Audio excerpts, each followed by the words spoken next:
আসসালামু আলাইকুম। সেজদায় কান্নাকারীদের দোয়া। সেজদায় কান্নাকারীদের দোয়ার করিশ্মা। সেজদায় কান্না করে দোয়া করলে কি হয় জানো? রাসূল সাল্লাল্লাহু আলাইহি ওয়াসাল্লাম এই সম্পর্কে কি বলেছেন? তোমার সাথেই কি বারবার এটা হচ্ছে? হলে সেটার গোপন কারণ কি জানো? এবং আল্লাহর সাথে গভীর সম্পর্ক করার বা বন্ধুত্ব করার কিছু টিপস বা উপায়। একদিন তুমি তোমার দোয়াগুলোকে নিজের চোখে কবুল হতে দেখবে। হ্যাঁ, এমন দিন আসবে যখন তোমাকে তোমার সবরের ফল দেওয়া হবে। এমন দিন আসবে যেদিন তোমাকে তোমার মনের গভীর থেকে চিৎকার করে চাওয়া দোয়ার জবাব দেওয়া হবে। সেদিন তোমার মনকে খুশি এবং শান্তির সুসংবাদ শোনানো হবে। সেদিন তোমার কষ্টের অশ্রুগুলো খুশিতে রূপান্তরিত হয়ে যাবে। হ্যাঁ, তোমাকে তোমার দোয়ার জবাব দেওয়া হবে। বাস আর একটু সবর। হ্যাঁ, পাবে তুমি তোমার সবরের পুরস্কার। বাস আর একটু সবর করতে হবে।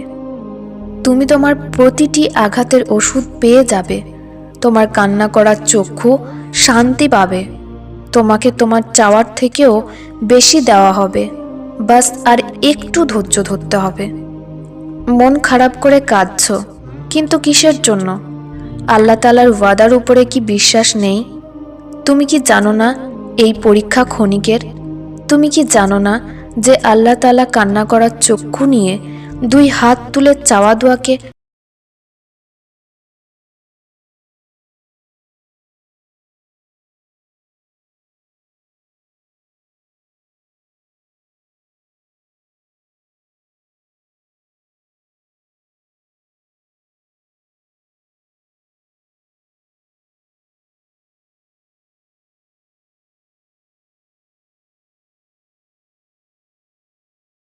তাহলে তিনি সর্বোত্তম দান।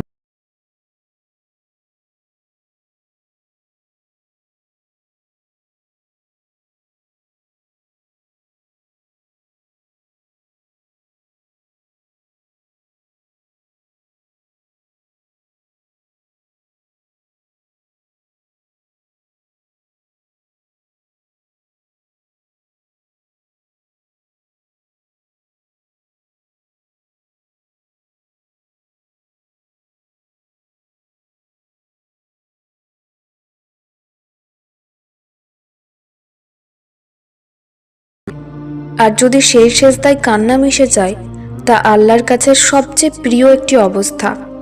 এ সময় বান্দার অন্তরের অনুভূতি, বিনয় এবং আল্লাহর প্রতি তার ভালোবাসা প্রকাশিত হয়। রাসূলুল্লাহ সাল্লাল্লাহু আলাইহি ওয়াসাল্লাম বলেছেন, বান্দা সেজদায় থাকা অবস্থায় তার রবের সবচেয়ে নিকটে থাকে। অতএব সেজদায় বেশি বেশি দোয়া করো। সেজদায় কান্না আল্লাহর কাছে আন্তরিকতার এবং আত্মসমর্পণের নিদর্শন।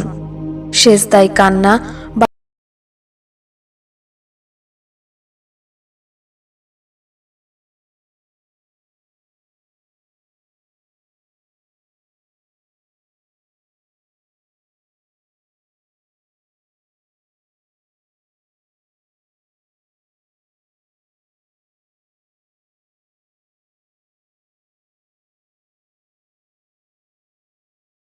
কবুলের গোপন রহস্য। সেজদার সময় একজন মুমিন আল্লাহর প্রতি গভীরভাবে সংযুক্ত থাকে। তার চোখের অশ্রু আল্লাহর দয়ার দরজাগুলো খুলে দেয় এবং সে যা চায় আল্লাহ তা কবুল করেন। রাসূলুল্লাহ সাল্লাল্লাহু আলাইহি ওয়াসাল্লাম বলেছেন, যে ব্যক্তি আল্লাহর ভয় এবং ভালোবাসায় কাঁদে, তাকে আল্লাহ এমন এক জায়গায় রাখবেন যেখানে তার চোখ আর কখনো অশ্রুপাত করবে না। যখন কেউ সেজদায় কান্না করে আল্লাহর কাছে দুঃখ কষ্ট শেয়ার করে, আল্লাহ তার সেই সমস্যার সমাধান করেন। তোমার যে মাঝে মাঝে মনে হয় আমি কেন, কারণ তোমাকে আল্লাহর সাথে বন্ধুত্ব করার জন্য বেছে নেওয়া হয়েছে। আল্লাহ তোমাকে তার বন্ধু বানাতে চান। যেই রব উঁচু পাহাড়ের বড় পাথরের নিচে চলা একটা পিঁপড়ের পায়ের শব্দও শুনতে পান, সেই রব কিভাবে তোমার সেজদায় ফোঁপানো শব্দ শুনতে পাবেন না? যদি তোমার জীবনে অনেক তুফান আসে, তো ঘাবড়িও না, কারণ জীবনে আসা প্রতিটা তুফান শাস্তি হয় না, কিছু তুফান আমাদের সফলতা পর্যন্ত নিয়ে যাওয়ার জন্য আসে। তুমি কি হজরত নূহ আলাইহিস সালামের ঘটনাটি ভুলে গেছো? যখন কষ্ট মাত্রা অতিরিক্ত বেড়ে যাবে, মন খারাপ থাকবে এতটা যে নামাজ পড়তেও ইচ্ছে করছে না, তো শুধু তার ডাকে হাজির হবার চেষ্টাটুকু করো এবং আল্লাহকে বলবে যে তোমার ভালোবাসার জন্য এসেছি। যাদের সহজে কান্না আসে না, তারা সেজদায় যাওয়ার আগে আল্লাহর বড়ত্ব এবং তার নিয়ামতগুলো নিয়ে ভাবো। এতে কান্নার অনুভূতি সহজে আসবে। যখন চারপাশে কিছু নজরে আসবে না, রাস্তা বন্ধ মনে হবে, যখন সবাই সাথ ছেড়ে দেবে, তুমি তখনও সবর করার চেষ্টা করো। কারণ যখন সব কিছু অসম্ভব মনে হবার পরেও তুমি সবর করো, তখন কুনের জারিয়া তৈরি হয়। তখন পাওয়া যায় তাহাজ্জুদের নামাজের পুরস্কার। শোনো, তুমি যে কোনো পরিস্থিতিতেই থাকো না কেন, কিন্তু দোয়া করা ছেড়ো না। আর এই ইয়াকিনের সাথে চাইবে যে আল্লাহ অবশ্যই দিবেন। সবর করো আর দেখো তিনি তোমার দুয়ার জবাব কুনের সুরতে দেবেন। আর যখন লাগাতার দোয়া আরশের দরজায় করা নাড়ে, তো 70টা মায়ের থেকে অধিক ভালোবাসাকারী রব মেহেরবান হয়েই যান।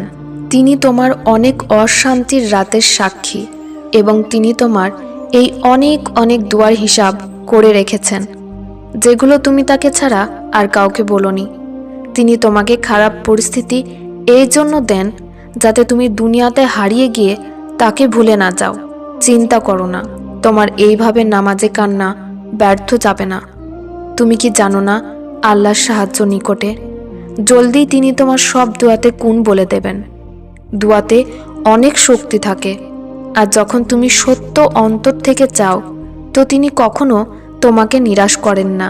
আল্লাহর সাথে গভীর সম্পর্ক